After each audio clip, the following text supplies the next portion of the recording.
बिस्मिल्लाहिर्रहमानिर्रहीम। अस्सलाम वालेकुम। क्या हाल है स्टूडेंट्स? उम्मीद करता हूँ कि आप सब खैर आफियत से होंगे। MTH 633 ग्रुप थ्योरी तो चैप्टर बुक का नाम है ग्रुप थ्योरी। इसके मिड टर्म के लिए मैं MCQs की एक फ़ाइल तैयार की है जो आज हम करेंगे। आई होप कि आपको इनकी समझ भी आएगी और ये तकरीबन 50 अबव MCQs हैं और इंशाअल्लाहुल अज़ीज़ इसमें से आपके कहीं नहीं तो 20 MCQs लाजमी आएंगे। मतलब 90% पेपर इस फाइल में से आएगा इंशाअल्लाह। लेक्चर शुरू करने से पहले, फ़ाइल को शुरू करने से पहले आप सबसे रिक्वेस्ट है कि चैनल को सब्सक्राइब करें, वीडियो को लाइक भी करें और शेयर भी करें। ये तकरीबन मेरे 2 दिन की मेहनत है जो मैं आप लोगों के लिए की है, तो उम्मीद करता हूँ कि आप ज़रूर सब्सक्राइब भी करेंगे और लाइक भी करेंगे। उसके अलावा अगर आपको ये वाली फ़ाइल चाहिए तो ये फ्री ऑफ कॉस्ट होगी, इसके कोई चार्जेस नहीं है। डिस्क्रिप्शन में मेरे व्हाट्सएप ग्रुप का लिंक है, वहाँ पे ज्वाइन होकर आपको ये फ़ाइल मिल सकती है। उसके अलावा अगर कोई स्टूडेंट असाइनमेंट किसी का सलूशन बनवाना चाहता है, LMS हैंडलिंग करवाना चाहता है या लेक्चर व्यू करवाना चाहता है तो ये मेरा व्हाट्सएप नंबर है, इसके ऊपर कांटेक्ट करके आप अपने प्रॉब्लम्स जो हैं उनको सॉल्व करवा सकते हैं। MCQs जो हैं इनको मैंने नंबर्स लगाए हुए हैं बाकायदा, और ये बड़ी मज़े की फ़ाइल है, आप ज़रूर कीजिएगा। मेरा पेपर जब मैंने पेपर दिया था तो मोस्टली इसी में से ही आया था पेपर,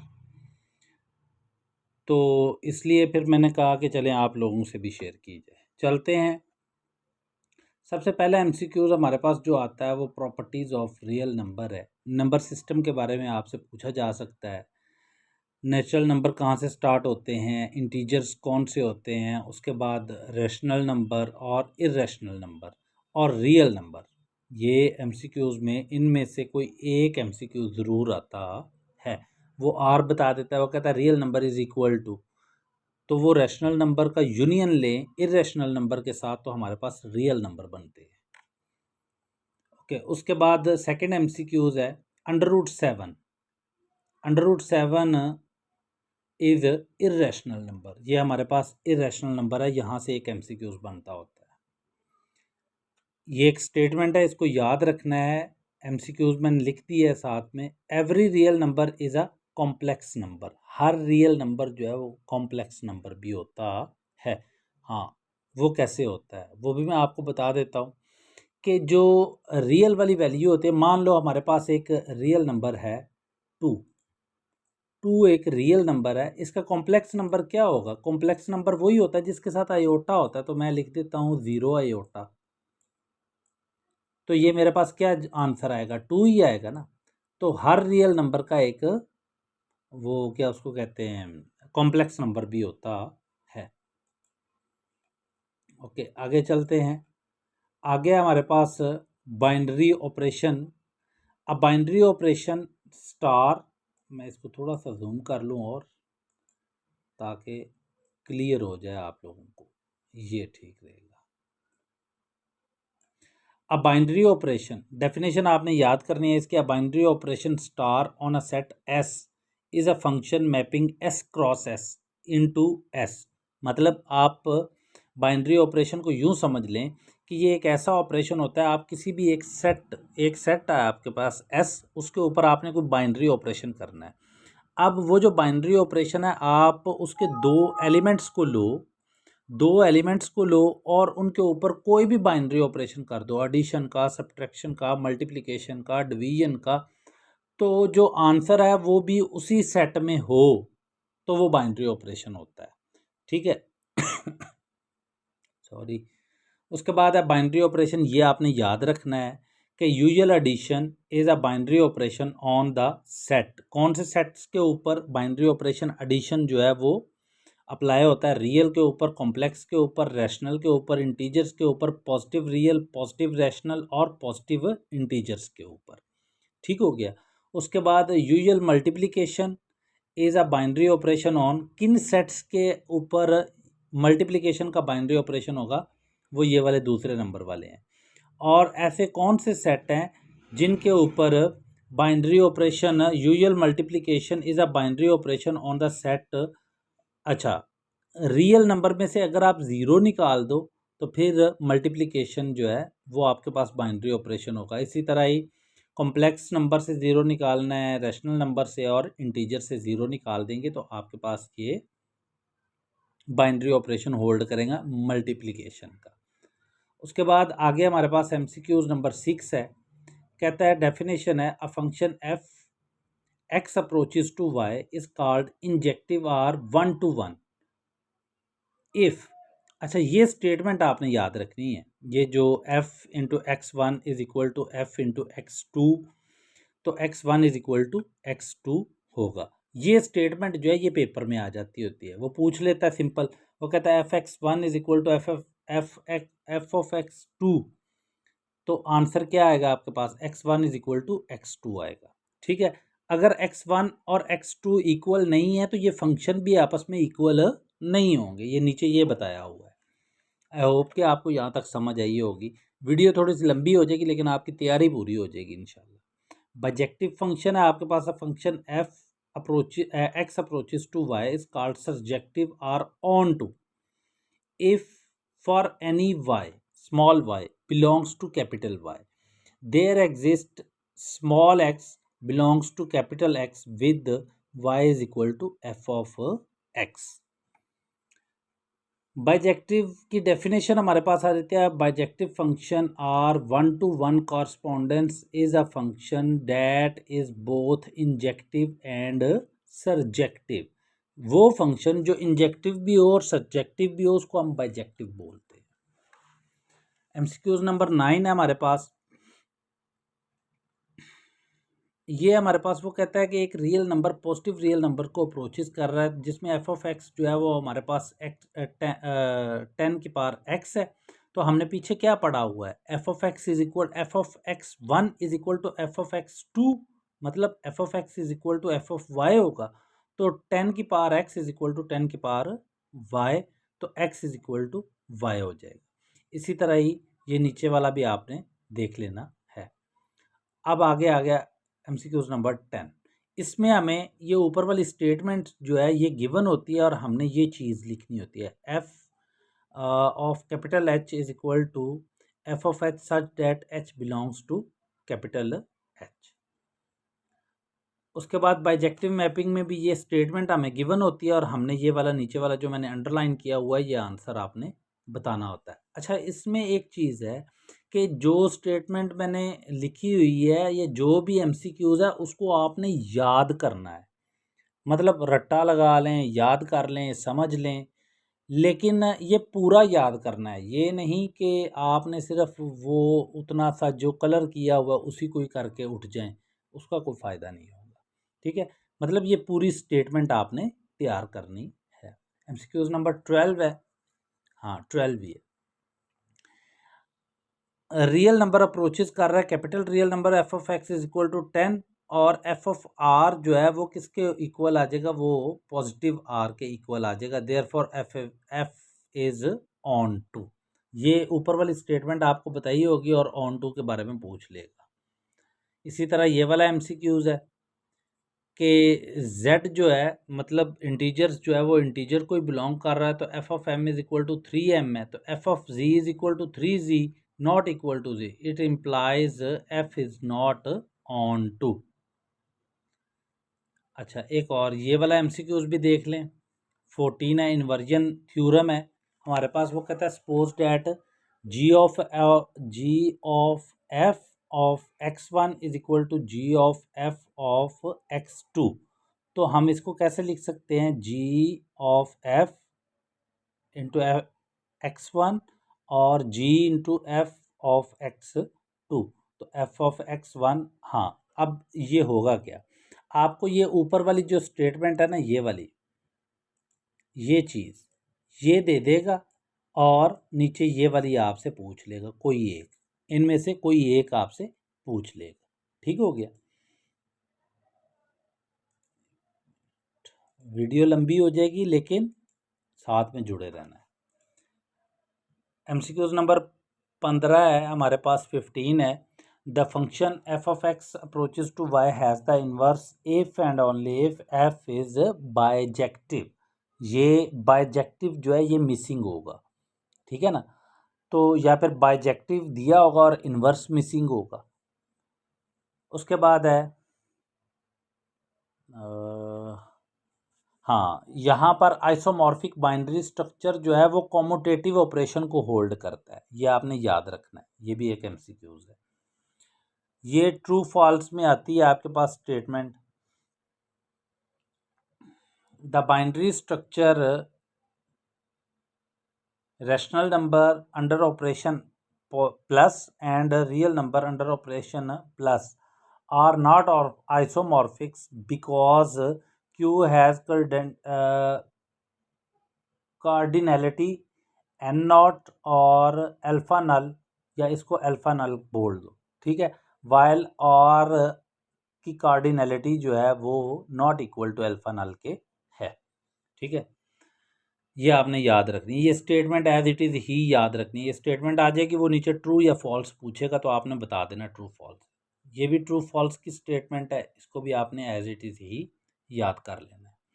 उसके बाद है जी एसोसिएटिव प्रॉपर्टी है, जो हमने बचपन से पढ़ते आ रहे हैं, मतलब मेरे ख्याल से 8वीं में शुरू हो गई है ये एसोसिएटिव प्रॉपर्टी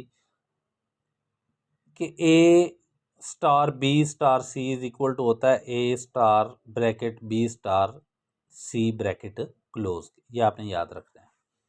अच्छा, उसके बाद है group. A group G under star.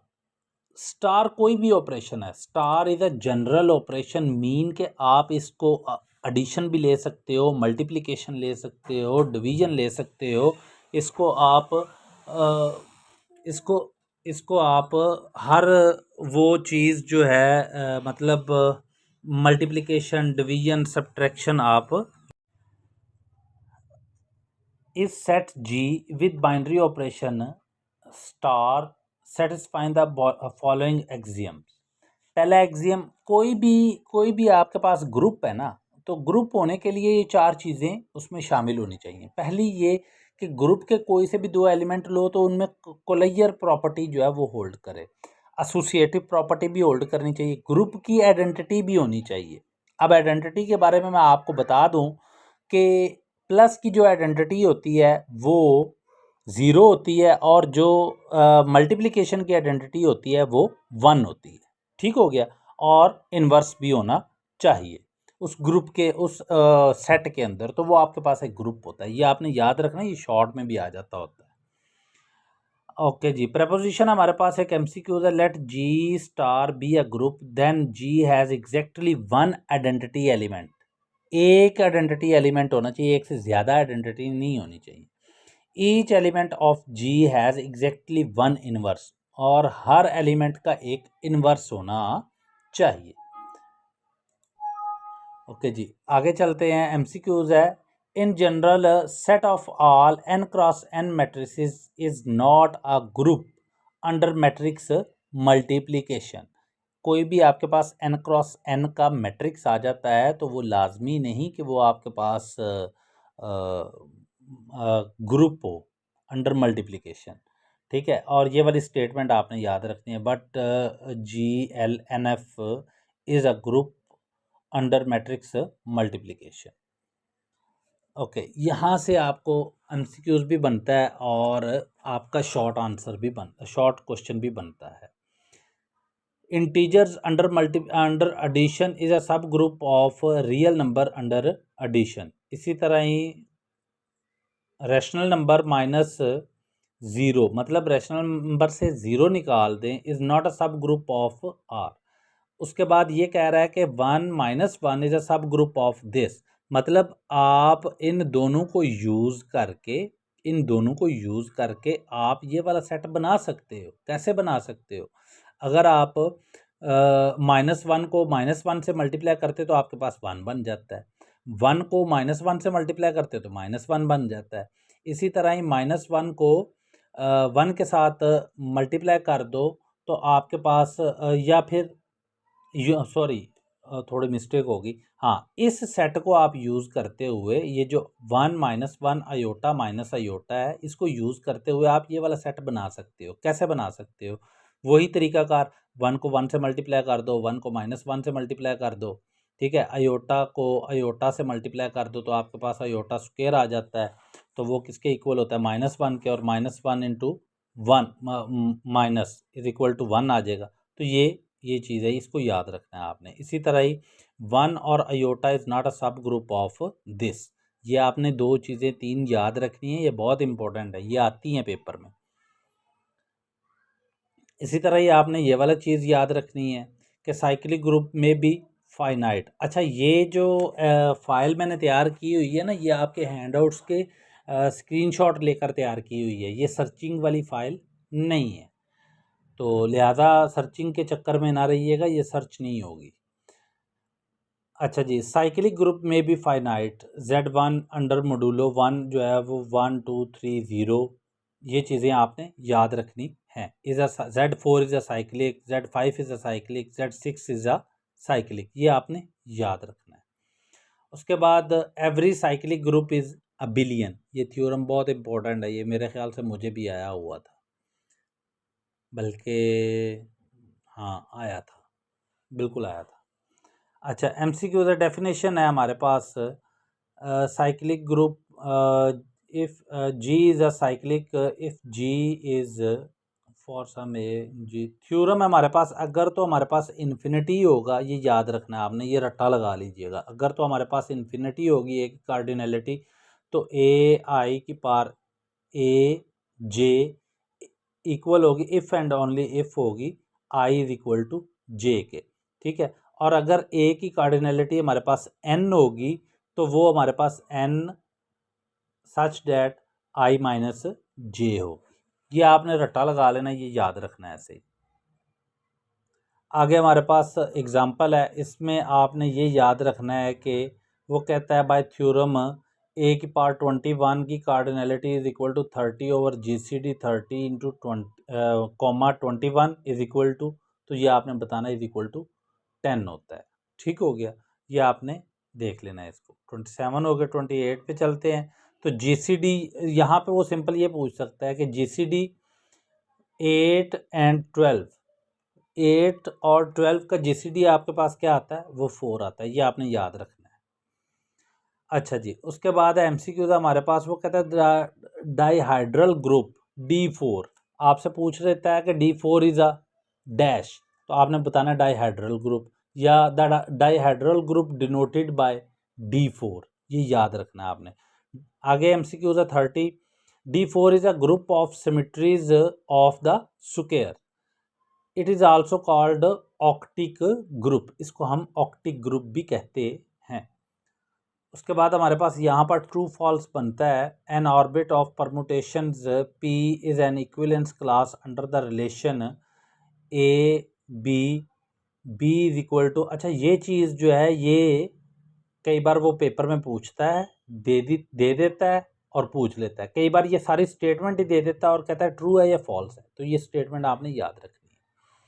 उसके बाद यहाँ पे एक फिलिंग द ब्लैंक्स बनता है, वो क्या बनता है कि permutation is a cycle if at most one of its orbit is non trivial, non trivial भी मिस कर सकता है, वन भी मिस कर सकता है।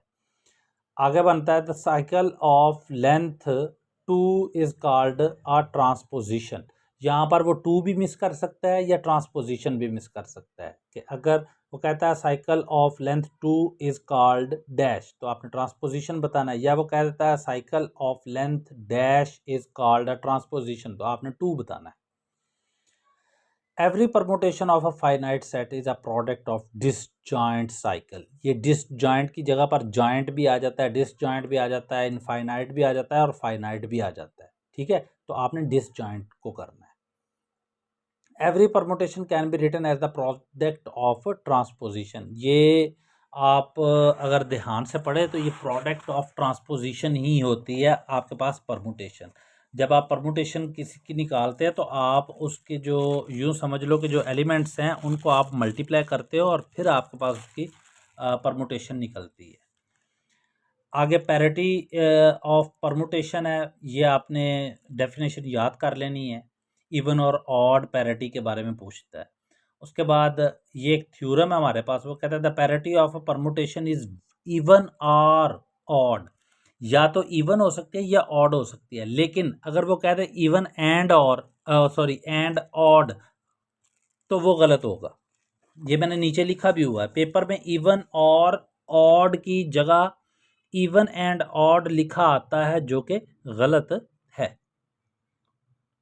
आगे एमसीक्यूज हमारे पास आ जाता है Z3 cross Z3 is not cyclic. यहाँ पर दो एमसीक्यूज हैं 38 एंड 39, और इसी तरह Z2 cross Z2 is not a cyclic. अब एक चीज़ याद रखनी है, अगर तो Z3 एक लिखा है cross Z4 Z5 Z6 Z2 लिखा आ जाता है तो वो साइक्लिक होगा।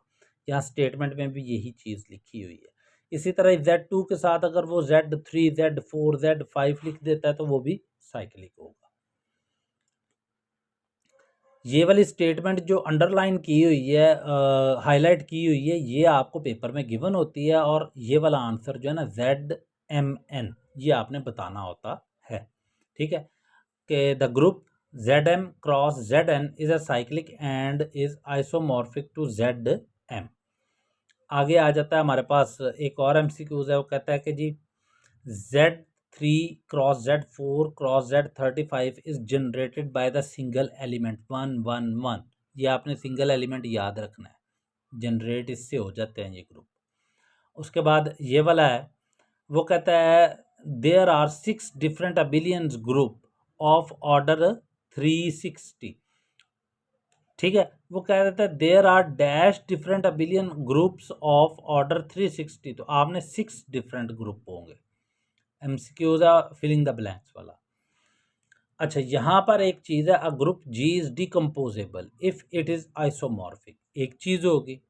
दूसरी चीज़ वो कहता है कि अगर ग्रुप जी जो है वो आपके पास नॉट डिकम्पोजेबल है तो वो नॉट आइसोमॉर्फिक है तो वो आपके पास इनडिकम्पोजेबल होगा। इस स्टेटमेंट में यही बात बताई है उसने। ओके, आगे चलते हैं 44 पे। वीडियो थोड़ी सी लंबी हो गई है लेकिन चलें, खैर है। कहता है the finite indecomposable abelian group are exactly the cyclic group of order of power of prime of a prime. Prime की बात होगी तो वो आपके पास ये वाली स्टेटमेंट ट्रू है। अगर वो इंटीजर दे दे, रियल नंबर दे दे, रैशनल नंबर दे दे तो वो गलत होगी। ये नीचे मैंने लिखा भी हुआ है। लेफ्ट और राइट कोसेट के बारे में आपने याद रखना है कि जब लेफ्ट कोसेट की बात होगी तो ये AH आएगा, जब राइट कोसेट की बात होगी तो HA आएगा। ठीक हो गया, ये एक छोटा सा डिफरेंस है, इसमें याद रखना है कि A जो है वो लेफ्ट साइड पे आए तो लेफ्ट कोसेट, अगर राइट साइड पे आ रहा है तो राइट कोसेट। ये फॉर्मूला याद भी रखना है आपने। लैग्रेंज थ्योरम है आपके पास, if G is a finite group and H is a sub group of G then H divides G। ये H डिवाइड्स G जो है ये मिसिंग होता है, बाकी स्टेटमेंट सारी दी होती है। ये सारी स्टेटमेंट दे के वो कहता है कि जी ये कौन सा थ्योरम है। ठीक है, या वो ये थ्योरम कह देता है कि लैग्रेंज थ्योरम जो है उसकी स्टेटमेंट लिखें, तो आपने ये वाली स्टेटमेंट लिखनी है। अब जो है एमसीक्यूज, इसमें से आपके पास 47, 48 और 49 तीन एमसीक्यूज यहाँ पे बनते हैं आपके पास।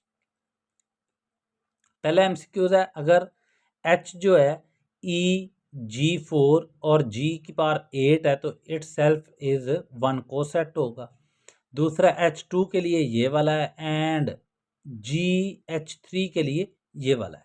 और ये आपने याद रखना है कि C12H is equal to 12/3 is equal to 4 आता है। आगे आ जाता है homomorphism of group. A group homomorphism is a bijective group homomorphism. अगर कोई ग्रुप जो होमोमॉर्फिज्म है वो बाइजेक्टिव ग्रुप होमोमॉर्फिज्म होगा। उसके बाद है 51, ये MCQs आपको यहाँ इफ़ से स्टार्ट करता है और यहाँ तक लेकर आता है, f into I plus J is equal to I plus J तक, यहाँ तक लेकर आता है। और आगे वाला वो ये वाला जो एंड वाला है ना, ये पूछता है। तो अक्सर स्टूडेंट्स जो हैं वो क्या कर देते हैं, वो कहते हैं कि जी f इंटू आई जे है ना, तो हम इसको f ऑफ आई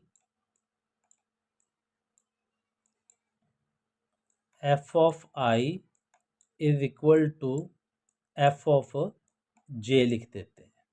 तो ये गलत है आपके पास, f ऑफ j ये गलत है, ये वाला गलत है आपके पास, ये नहीं है। आपके पास है n f ऑफ j, ये याद रखना है आपने। ओके, अब आगे चलते हैं। आगे हमारे पास है, ये एक प्रॉपर्टी है होमोमॉर्फिज्म की, ये आपने एज इट इज़ याद रखनी है कि ई जी इज इक्वल टू होता है ई एच के। सारी स्टेटमेंट दे देगा, एंड पे E G is equal to E H पूछ लेगा। और उसके बाद ये वाला सेकंड वाला जो है पॉइंट, ये भी पूछ सकता है। ये आपकी फ़ाइल थी। आई होप कि आपके काफ़ी कॉन्सेप्ट भी क्लियर हुए होंगे। अगर कोई इशू हो तो आप मुझसे कांटेक्ट कर सकते हैं, और ये फ़ाइल भी आपको फ्री ऑफ कॉस्ट मिल जाएगी। मज़ीद दुआओं में याद रखें। अल्लाह पाक आप सबको कामयाब करे। आमीन सुम्मा आमीन।